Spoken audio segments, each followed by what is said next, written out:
Hi, my name is Jacob Gardner, and my midterm comparison project is on field goal statistics. So my first graph is found on SB Nation. It's a bar graph that measures the kick type by percentage made. It has a few different categories based on year and distance. Some of these strengths of this graph include it focuses on a significant change in the data, as you can see here, going from the extra points made in 2010 to the 33-yard field goals made in 2010. There shows a significant drop going from about 98% down to 93, 94, and so on. Uses a good color palette with the different shades of red, and overall the graph looks pretty modern. Some of the weaknesses include that it skips years. As you can see here, it goes from the years 2010 to 2014, 2015. There's nothing in between for 11, 12, and 13, so it gets a little confusing. Again, on the y-axis, it goes up from 0 to 75. There's no clear indication that it does that, really.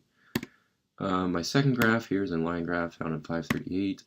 Measures the average kick distance of the season by the percentage. Uses a line to kind of trace that along. Some of the strengths of this graph include there's good spacing between the numbers on the x and the y-axis. A line allows the audience to trace the data, and the color pink is a nice contrast with the gray background. Some of the weaknesses include kind of a contradicting nature, just the nature of the line graph in general. As you can see, right around 2008, 2009, it kind of goes back and forth in there, so it's a little confusing at first. Again, on this graph, it goes straight up to 78% rather than showing indication that it skips from 0 to 78.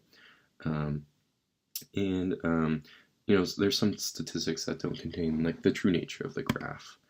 To conclude, graph 1 is better in my opinion. It could have done better with its categories, but I think the focus on the specific data change is a little useful in my opinion. The color palette is nice as well, and the context that it's used in the article is a little bit better than the second one in my opinion.